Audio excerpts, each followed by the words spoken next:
여러분 안녕하십니까? 우리 이번 시간에는요 제3장 시장의 균형 중에서요 균형 분석의 응용에 대해서 같이 한번 살펴보도록 할게요.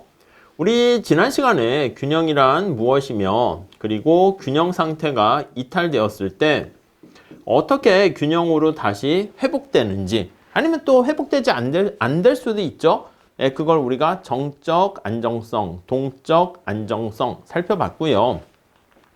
그 다음 외부 충격에 대해서 그게 스텝 바이 스텝으로 해가지고 수요에 영향을 미치는지 공급에 영향을 미치는지 뭐 그렇게 그래서 이제 가격과 수량에 어떻게 영향 미치는가 살펴봤는데 이번 시간에는요 그 균형 분석을 좀 응용하는 걸 살펴볼게요. 자, 먼저 텍스를 부과하는 거 한번 살펴볼게요. 자, 특히 물품세를 부과할 때 보도록 하겠습니다. 자, 그래서 거기 보시면 어떤 상품에 물품세를 부과했다 그러면 물건에다가 세금을 때리는 거예요. 자, 그래서 두 번째 줄 뭘까요? 경제적 효과를 볼 건데 세금을 포함한 가격과 시장에서 거래량이 어떻게 되는가 그걸 살펴보려고 합니다. 특히 이 물품세에 대한 요거 때문에 균형이 어떻게 바뀌는가 요거와 더불어서 누가 텍스를 부담을 하는가 이걸 다룰 거예요. 우리가 이제 생산자한테 세금을 때리더라도 그게 소비자한테 전가를 시킬 수 있거든요. 그렇게 되면은 사실 소비자도 부담하게 되는 것이죠. 그 과정을 한번 살펴보도록 하겠습니다. 자, 정부가 두 번째 단락에 보니까 자, 휴대폰 한 대당 5만 원의 물품세를 부과했다라고 합니다. 그래프를 그려볼게요. 여기가 이제 휴대폰의 수량이고요. 휴대폰의 가격 이렇게 되어 있어요. 자, 지금의 수요와 공급 곡선이 이렇게 있는 상황에서요. 휴대폰에다가 세금을 때렸어. 그래서 거기 볼까요? 한 대당 5만 원의 세금을 때리면 특히 누구한테 세금을 부과했냐면 공급자한테 세금을 부과했다 할게요. 텍스를 부과했습니다. 그럼 공급자 입장에서 한 대당 5만 원씩 더 가격이 비싸지게 되는 거니까 공급 곡선이 5만 원만큼 상방으로 이동하게 됩니다. 이렇게요. 텍스 부과 후에 공급 곡선 이렇게 되는 것이죠. 자, 그러면 잘 아시겠지만 그 이전의 가격과 이후의 가격 요게 이제 그 이전이고요. A라고 할게요. 요게 이제 새로운 상황이라 합시다. 그럼 소비자가 내는 가격은 어떻게 돼요? 올라간다고요. 가격이 올라가면서 소비자는 수량이 줄어들게 되는 거 알 수가 있겠죠. 자, 이때 5만 원이다 라고 하면요. 이 5만 원 높이의 크기가 바로 이거죠. 이게 5만 원의 높이야. 이게 텍스 5만 원 이렇게 되는 거 알 수 있습니다. 자, 우리 다음 페이지에 나와 있는 그래프를 한번 보도록 할게요. 5만 원의 텍스를 부과해서요. 원래 가격 자체가 A에 해당하는 게 우리가 P0라고 책에는 되어 있고요. 저는 B라고 썼는데 E 프라임 해가지고요. 조세 부과 후에 소비자 가격. 그래서 이거는 저는 소비자 P소라고 쓸게요. 소비자가 부담하는 가격이고요. 그 다음 생산자는요. 여기 보시면 소비자가 PT 요만큼 가격을 부과하면 정부한테 세금을 갖다 바쳐야 됩니다. 자, 그래서 세금을 낸 다음에 책에서는 PN으로 되어 있는데 이게 바로 생산자가 수취하는 가격이다. 이렇게 보시면 되겠습니다. 자, 그러니까 다시 정리를 하게 되면 생산자한테 세금을 때렸지만 생산자 입장에서는 조세의 일정 부분만큼을 소비자 가격 인상으로 소비자한테 떠넘기게 되는 것이고요. 그렇죠? 그래서 요 크기만큼이 소비자가 부담하는 크기가 되는 것이고 생산자는 B만큼 소비자가 지불한 가격을 받았습니다. 근데 세금을 갖다 바치고 나니까 이만큼 수취하는 가격이 하락하는데 이 핑크 색깔만큼이 생산자가 부담하는 것이고 이 PN이 바로 뭐예요? 그렇습니다. 세후 생산자가 수취하는 생산자 가격 이렇게 보시면 돼요. 자, 여기서 하늘 색깔 크기가 이제 소비자가 이전보다 비싼 가격을 부담했으니까 소비자 부담의 크기 그렇고요. 핑크 색깔이 생산자 부담의 크기 이렇게 보시면 되겠어요. 책 보면서 다시 정리해 볼게요. 자, 두 번째 단락 다시 한번 봅시다. 예를 들어 정부가 휴대폰 한 대당 5만 원의 물품세를 부과했습니다. 그걸 공급자한테 내라고 했기 때문에 공급 곡선이 상방 이동하게 됩니다. 오케이? 자, 물품세를 내야만 하는 공급자가 종전에 받던 가격에다가 5만 원을 더 얹어서 받게 되는 겁니다. 그렇기 때문에 공급 곡선이 상방으로 이동하게 되는 것이죠. 오케이? 자, 다음 단락 보시죠. 자, 이와 같은 공급 곡선의 이동으로 인해서 균형점은 A에서 B, 책에서는 2에서 2' 이렇게 해놨는데요. 이동하게 됩니다. 자, 균형점의 이동의 효과는 그림에서 보는 것처럼 세금을 포함한 균형 가격의 상승과 여러분 이걸 뭐라고 했어요? 소비자 가격 이걸 뭐냐면 세금을 포함한 이렇게 표현을 했습니다. 세금을 포함한 균형 가격, 소비자 가격 이렇게 보시면 되겠죠. 오케이?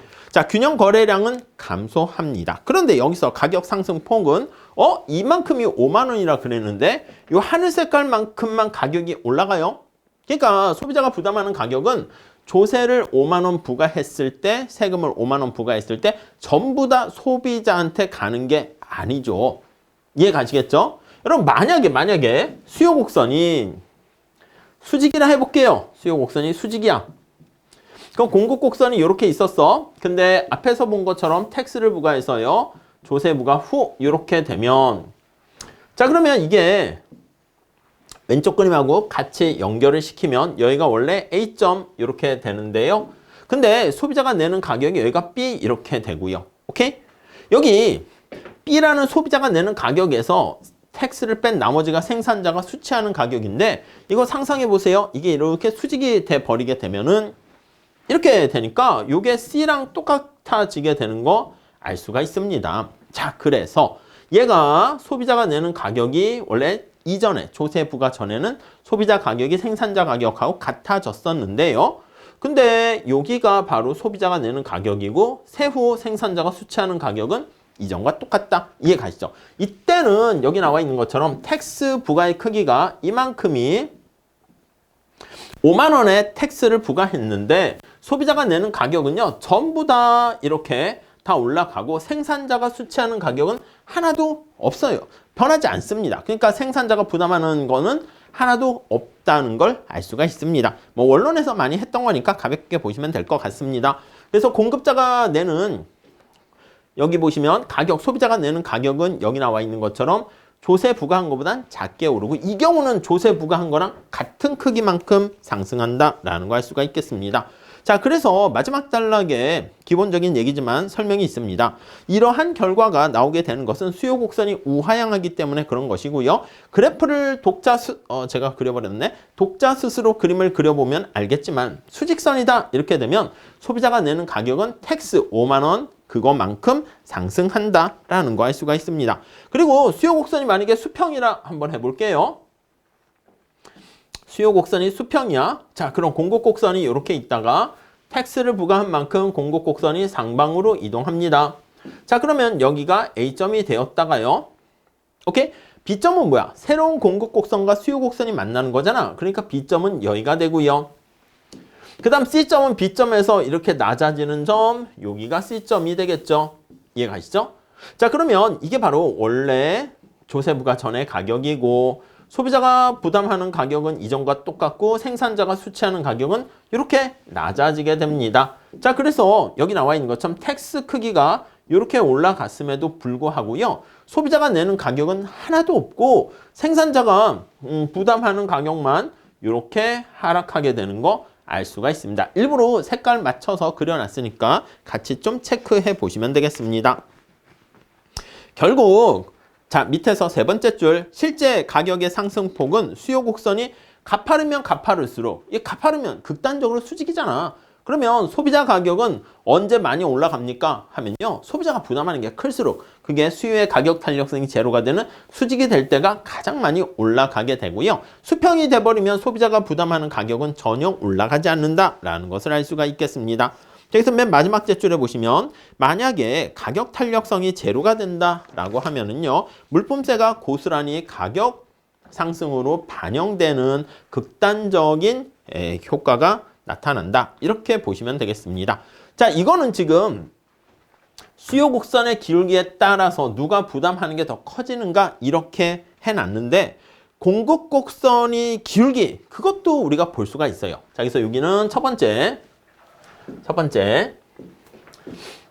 자, 수요 곡선의 기울기가 달라질 때 이렇게 볼 수가 있고요. 수요 곡선의 기울기가 다른 경우.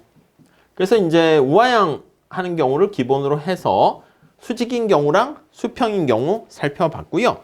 공급곡선의 기울기가 다른 경우도 한번 볼게요. 공급곡선의 기울기가 다른 경우 이렇게 똑같이 볼 수가 있겠습니다. 기울기가 다른 경우. 오케이, 이해 가시겠죠? 자, 그러면 기본적인 상황으로 우리가 표현을 다시 한번 해볼게요. 자, 수요 곡선은 이렇게 있는 상황에서요. 공급 곡선이 이렇게 있다가 이렇게 올라갔다라고 한번 해볼게요. 그러면 여기가 공급 곡선 그냥 제로라고 하고요. 요거 1 이렇게 돼 있다 할게요. 오케이? 자, 근데 거기 한번 책으로 가볼게요. 두 번째 줄에 보시죠.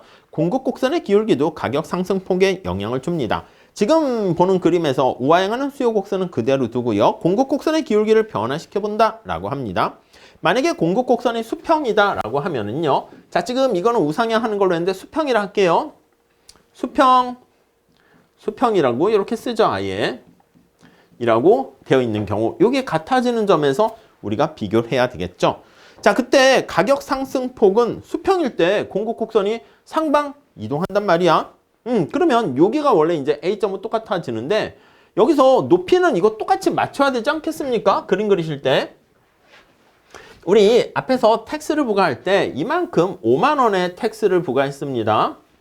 그러면 수요 곡선, 공급 곡선이 하얀 색깔이 상방으로 5만 원 간 것처럼 여기 나와 있는 노란 색깔의 공급 곡선도 여기까지 갈 수 있도록 수평으로 이렇게 되어야 합니다. 그래서 제로에서 S1 이렇게 보도록 하시죠. 이해 가시죠? 자, 그럼 다시. 자, 공급 곡선이 수평의 모양을 갖게 되면 가격 상승폭은 정확하게 5만 원 된다. 그죠? 이 높이가 5만 원 이렇게 돼 있으니까 원래 P0 상황에서요. 아니면 요거 ABC라고 할게. 여기가 A, 여기가 B, 그 다음 점점점점점 여기가 C 이렇게 될 텐데 자, 노란 색깔 같이 됐을 때는 어떻게 해요? 여기가 A, 오케이? B는 어떻게 돼? B 이렇게 되고 여기 올라가니까 그 다음 C는 여기에 맞춰서 결정됩니다. C 이렇게 해요. 이해 가세요? 자, 그러니까 여기 보시면 소비자가 내는 가격은 정확하게 텍스 부과한 만큼 다 소비자한테 전가되는 거 알 수가 있습니다. 오케이? 자, 그러니까 우리 앞에서 보는 걸로 표현을 해보면 요거랑 같이 이렇게 정리를 할 수가 있겠습니다. 뭐 따로 설명 안 할게요. 이거 약간 원론적인 거니까 더 설명하려다가 그냥 요 정도까지만 하도록 하겠습니다. 오케이? 자, 그 다음에 거기 보시면 공급 곡선이 수직인 경우 한번 볼게요. 자, 공급 곡선이 수직이야. 공급 곡선이 수직이야. 이렇게. 자, 우상향 하는 거랑 같이 비교해 볼까요? 이렇게 S0에서 S1 이렇게 나와 있는데 공급 곡선이 수직이라 합시다. 여기가 이제 S0 수직 나타내는 S0인데 이게 상방으로 올라간다 한번 생각을 해 볼게요. 원래는 어떻게 됩니까? 수요 곡선이 이렇게 있어야 되겠죠. 그 원래는 여기가 A, 아까 얘기한 것처럼 B, 그리고 여기에 해당하는 게 C 이렇게 됐었단 말이죠. 이걸 기준으로 언제나 봐주세요. C 이렇게 될 텐데 이게 만약에 수직이 되면 여기가 A고 B는 어떻게 돼? 위로 올라가는데 안 보여. 안 보이니까 보통 이렇게 트릭을 쓰도록 하겠습니다. 이렇게 되어 있는 게 이해 가시죠? 이렇게 여기까지 수직이 우리의 관심사인데 이동하는 게 잘 안 보이니까 이렇게 놓고요. 상방으로 이동하는 거잖아. 그럼 색깔을 좀 다르게 할게요. 이걸로 할까?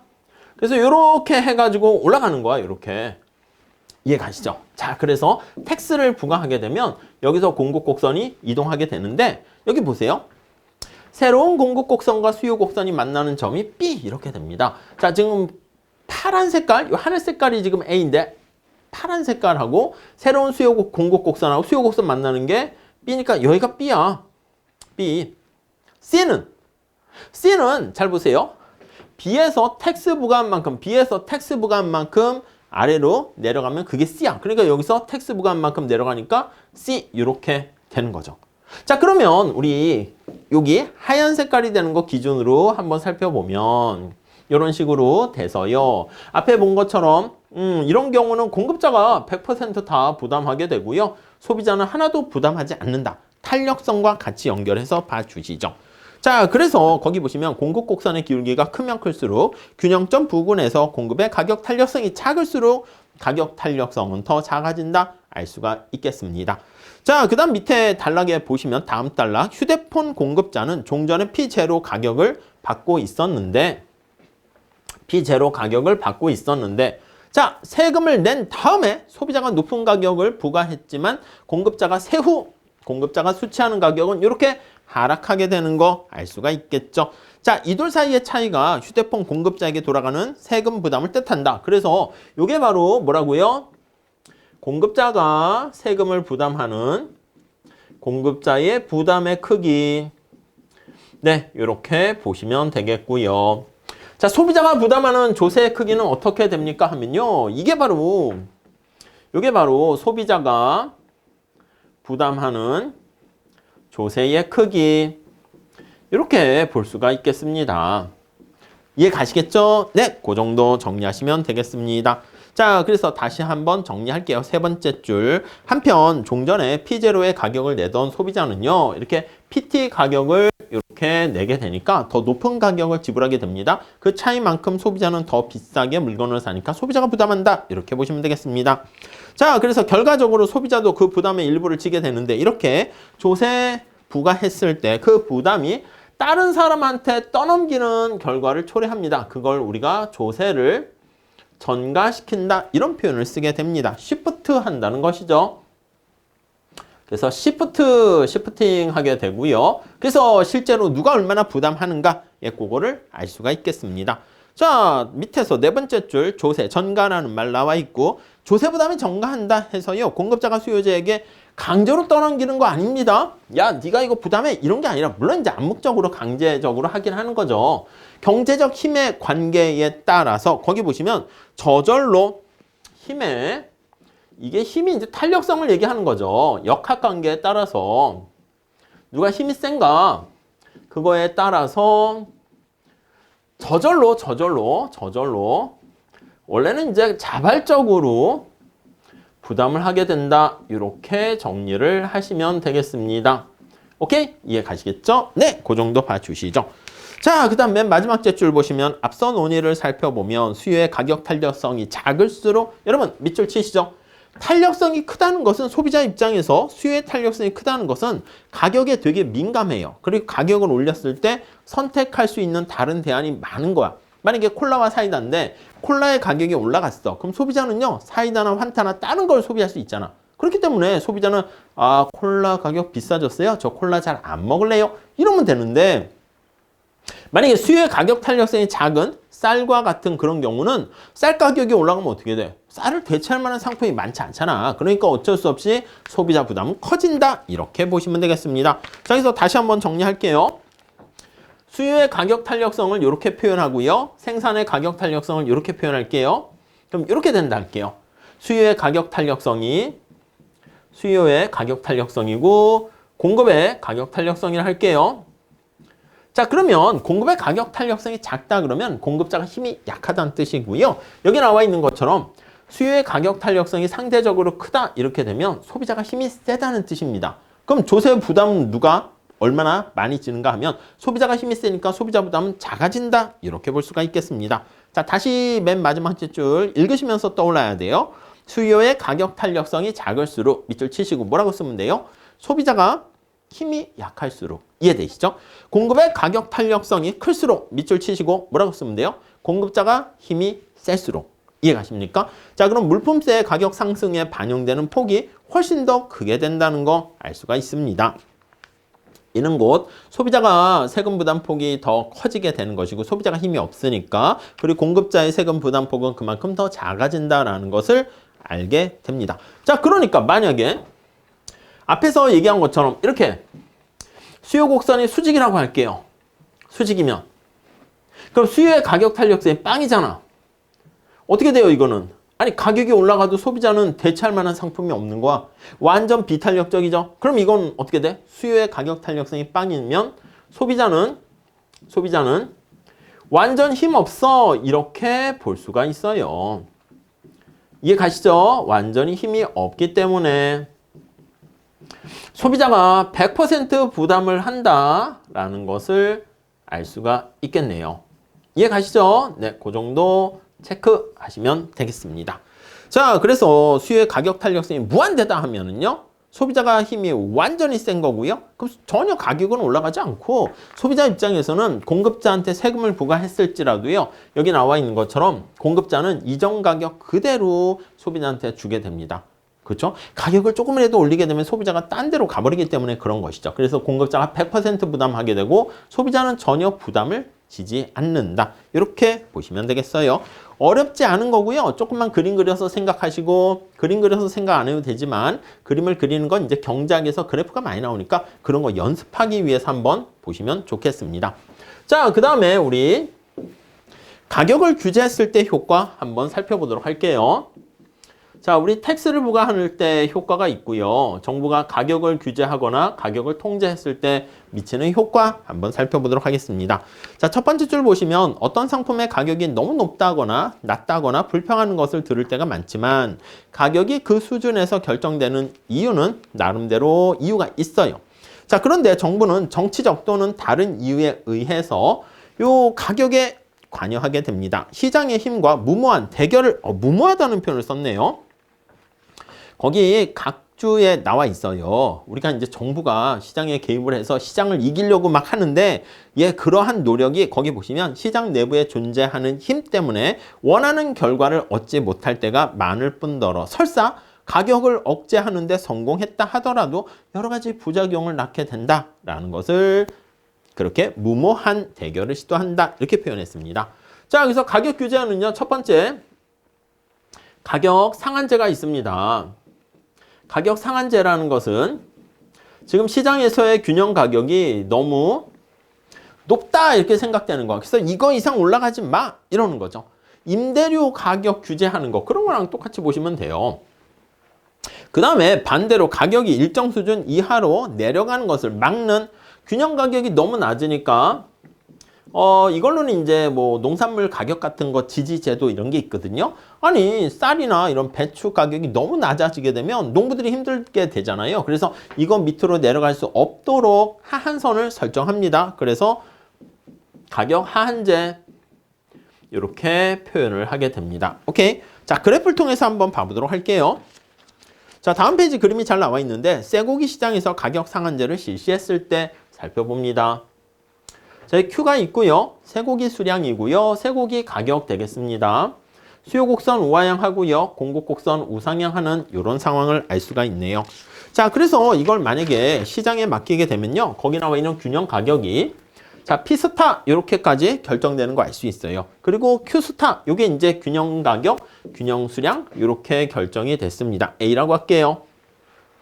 오케이. 근데 정부가 봤을 때는 아니 온 국민이 모두 쇠고기를 다 먹을 수 있어야 되는데 너무 가격이 비싸서 잘 못 먹는다. 그런 생각이 들어서요. 가격의 상한선을 이렇게 설정하는 거야. 이렇게. 그래서 거기 보시면은요. 상한 가격을 P바로 이렇게 설정을 했습니다. 자, 그러면 세 번째 줄 보시죠. 자, 이 가격이 너무 높다 생각해서 사람들이 불평하자 정부는 급한 불을 꺼야겠다는 생각으로 가격 상한제. 그러니까 여러분 이게 균형 가격이 너무 높다 생각하는 것이기 때문에 가격 상한선은요. 이게 말은 상한선이지만 균형 가격보다 상한선이니까 균형 가격보다 낮은 수준에서 결정해야 됩니다. 이렇게 만약에 균형 가격보다 높은 수준에서 상한선을 설정한다 그러면 장난도 아니고 의미가 없는 가격 상한제가 되겠죠. 자, 그래서 이렇게 상한 가격을 고시한 다음에 그 이상 가격을 받지 못하도록 규제를 한답시다. 자, 그러면 공급하는 사람 입장에서는요. 거기 나와 있는 것처럼 아니 뭐야 가격을 이거 이상 못 올려? 그러면 생산량을 줄인다니까. 이렇게요. 그게 B점에 해당하는 만큼 우리 책에서는 공급자들의 상한 가격에 의해서 이만큼 결정이 되고요. 소비자들은 어떻게 됩니까? 오, 가격이 싸졌네 해가지고 물건을 더 많이 소비합니다. C점으로 이렇게 소비를 하게 되고요. 자, 그러다 보니까 이제 QD. 네, 수요량은 이렇게 상한 가격 하에서 수요량은 증가하게 됩니다. 우리 알다시피 여기 나와 있는 것처럼 이렇게 B와 C만큼의 이 차이를 뭐라 그럽니까? 이게 초과 수요죠. excess demand가 발생했다. 이렇게 정리를 하시면 되겠습니다. 자, 다시 한번 앞으로 가서 책 내용을 보면서 정리할게요. 자, 두 번째 단락 보시면 밑에서 마지막 단락이죠. 이 상한 가격 하에서 쇠고기의 공급자들은 공급량을 줄이려 하고요. 소비자들은 가격이 싸졌으니까 소비량을 늘리려 하고요.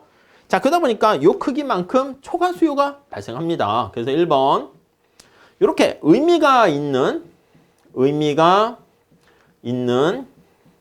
가격 규제가 되려면 이렇게 돼야 되는데 이렇게 됐을 때 첫 번째는 초과 수요가 발생하게 됩니다. 자, 원래는 초과 수요가 발생하게 되면 어떻게 됩니까? 왈라스 조정 과정에 의해서 가격이 다시 올라가야 되는데 지금 그렇게 정부가 막았으니까 올라갈 수 없습니다. 자, 밑에서 세 번째 줄, 만약에 가격 상한제가 엄격하게 시행된다면 쇠고기의 양은 이렇게 QS만큼 될 것이고요. 시장에서 공급하려는 상품의 양과 수요량이 다르기 때문에 실제 어떤 거에 의해서 수량이 결정된다? 이렇게 결정돼. 자, 그러다 보니까 자 10번 제일 밑에 보시면 가격 상한제로 실시로 인해서 어떤 사람은 여기 쇠고기를 사고 싶어도 구입을 못해요. 품귀 현상이 발생하게 될 수 있습니다. 오케이, 가격이 싸서 좋은데 시장에 가면 없는 거야. 초과 수요가 발생하게 되는 것이죠. 자, 다음에 두 번째 줄 볼게요. 가격 상한제는 생활 필수품의 가격이 너무 치솟아서요. 소비자 생계에 부담이 되는 것을 막기 위해서 생필품 가격이 올라가거나 집값이 너무 올라가거나 그때 상한선을 설정합니다. 근데 이게 소비자들에게 과연 혜택이 될지 그건 또 애매하다 이렇게 얘기합니다. 운 좋아서 만약에 이 쇠고기라든가 집을 구한 사람은 싸게 이걸 살 수 있으니까 혜택을 보게 된다라고 할 수 있지만 기회비용 관점에서 보면 그가 지불한 가격을 따져보면 가격 상한제 실시 이전보다 더 높은 가격을 부담할 수가 있어요. 왜냐면 초과 수요가 발생했잖아. 그럼 사람들이 줄서기 막 우리 뭐 이렇게 살려는 사람 많고 그러면 대기를 해야 되는 거 아니겠습니까? 몇 시간씩 줄을 서야 간신히 쇠고기를 살 수가 있는데 이 줄서기에 따른 이런 기회비용을 감안을 하게 되면 글쎄 이게 뭐 가격 싼 게 좋은지 잘 모르겠습니다. 특히 또 거기 보시면 가격 상한제가 실시되면 소비자가 돈으로 지불하려는 가격 그 자체가 튀어오르는 결과를 초래하기도 해요. 무슨 말씀이냐면 의미가 있는 공급 곡선은 이렇게 공급이 되니까 더 이상 오른쪽으로 공급이 안 돼요. 그러니까 여기까지는 살아있는데 이렇게 수직이 되는 그런 효과를 보입니다. 오케이? 그렇잖아. 이게 오른쪽으로 더 생산 공급을 안 한다니까.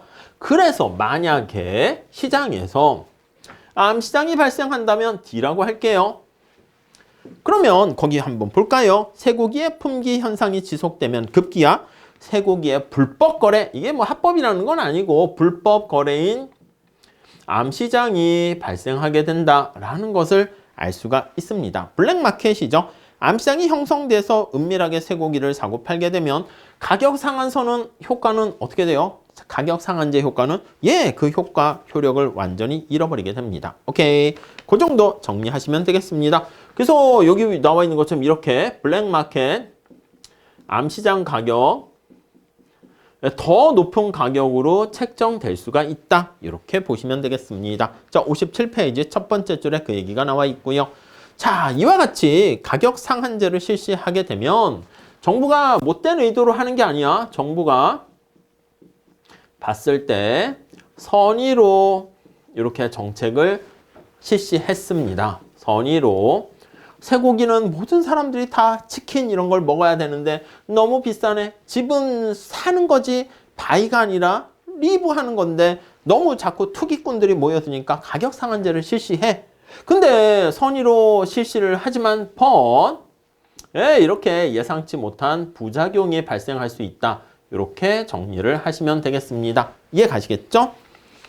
자, 그래서 57페이지 두 번째 단락에 한번 보시면 자, 이와 같이 현실에서 가격 상한제가 당초의 정책 목표를 달성하기는 무척 어려운 일이 되고요. 어떤 상품의 가격이 높은 데는 나름대로 이유가 있어요. 이를 무시하고 억지로 가격을 낮은 수준으로 묶어 놓으려고 해봤자 별다른 효과를 거두지 못합니다.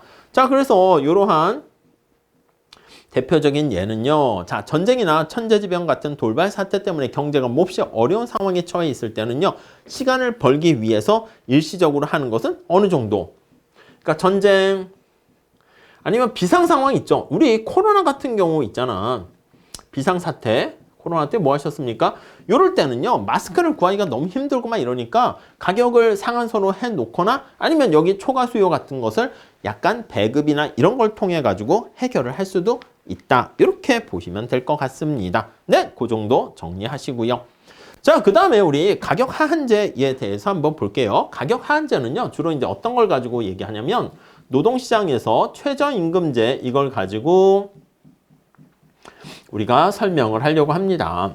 자, 첫 번째 줄 볼까요? 정부가 어떤 상품의 가격이 특정 수준 이하로 떨어지는 것을 막는 겁니다. 그래서 대표적인 가격 하한제의 사례가 바로 임금이 최소한 인간답게 살기 위해서는 여러분 이 노동시장이니까 그래프를 이렇게 그려야 돼. 노동이고요. 임금이고요. 노동에 대한 수요가 있고요. 노동에 대한 공급이 있습니다. 근데 시장에서 지금 형성된 임금이 너무 낮다고 생각하는 거야. 인간답게 살기 위해서는 야 그래도 10,000원은 줘야 되지 않겠어? 이렇게 너무 임금이 낮게 떨어지는 걸 막기 위해서 이렇게 가격의 하한선을 설정하게 됩니다. 이해가시겠죠? 자, 그래서 최저임금제 제도를 실시하게 되는데 우리나라뿐만 아니라 여러 나라에서도 시작하고 있죠. 두 번째 단락 볼까요? 근데 근로자들이 최저임금 제도를 실시해서 진짜 혜택을 볼까? 그건 잘 모를 수 있다 이거야. 자, 이것도 마찬가지야. 정부가 가격 하한제, 최저임금제 실시하는 것은 좋은 의도로 하는 거야. 정부가 잘 되라고 약자를 위해서 선의로 이렇게 가격을 통제하게 되는데 스타일은 어떻게 흘러간다? but 이렇게 점점점 흘러갑니다. 오케이? 자, 지금 여기 나와 있는 임금이 이렇게 W 스타라고 할게요. 너무 낮은 거야, 임금 수준이. 그래서 정부가 임금의 하한선을 이렇게 설정을 해요. 그래서 의미가 있는 최저임금제는 어떻게 됩니까 하면요. 시장에서의 균형임금이 너무 낮으니까 이거보다 높은 수준에서 이렇게 최저임금제를 설정했을 때 의미가 있는 규제가 된다. 이렇게 볼 수가 있어요. 아, 그렇잖아. 시장에 뭐 삼성에 지금 다니는 사람은 시간당 임금이 10,000원을 훨씬 넘을 텐데 자, 최저임금은 10,000원으로 해. 이거 의미가 없잖아. 그러니까 의미가 있는 정책이 되려면 여기 나와 있는 것처럼 시장에서의 균형 임금보다 높은 수준에서 결정돼야 됩니다. 자, 이게 약자인 미숙련 노동자들을 위해서 이렇게 최저임금제를 실시한단 말이지. 미숙련 근로자들을 위해서 실시를 하게 되는데 거기 나와 있듯이 두 번째 단락에 높은 임금을 받는 숙련 노동자 같은 경우는 원래 최저임금보다 높게 받고 있으니까 굳이 최저임금을 설정하거나 그럴 필요가 없게 됩니다. 자, 최저임금 제도를 실시하게 되면 미숙련 노동시장에 어떤 영향을 미치는가 한번 살펴볼 텐데요. 앞에서 했던 거랑 똑같습니다. 그래프를 보면서 정리할게요. 자, 임금을 여기 나와 있는 것처럼 인위적으로 정부가 올렸다라고 할게요. 임금이 올라가니까 노동의 수요 주체가 누구냐면 이거는 고용주가 돼요. 기업이에요. 노동의 공급 주체가 노동자, 근로자가 되는 겁니다. 오케이? 근데 임금이 올라가다 보니까 노동의 수요량이 이렇게 줄어들어요. 여러분, 수요량이 바로 뭐냐면 일자리다 생각하시면 돼. 일자리가 줄어드는 겁니다. 자, 그런데 임금이 올라가니까 노동을 공급하겠다는 의사를 가진 근로자들의 노동 고용량은 증가합니다.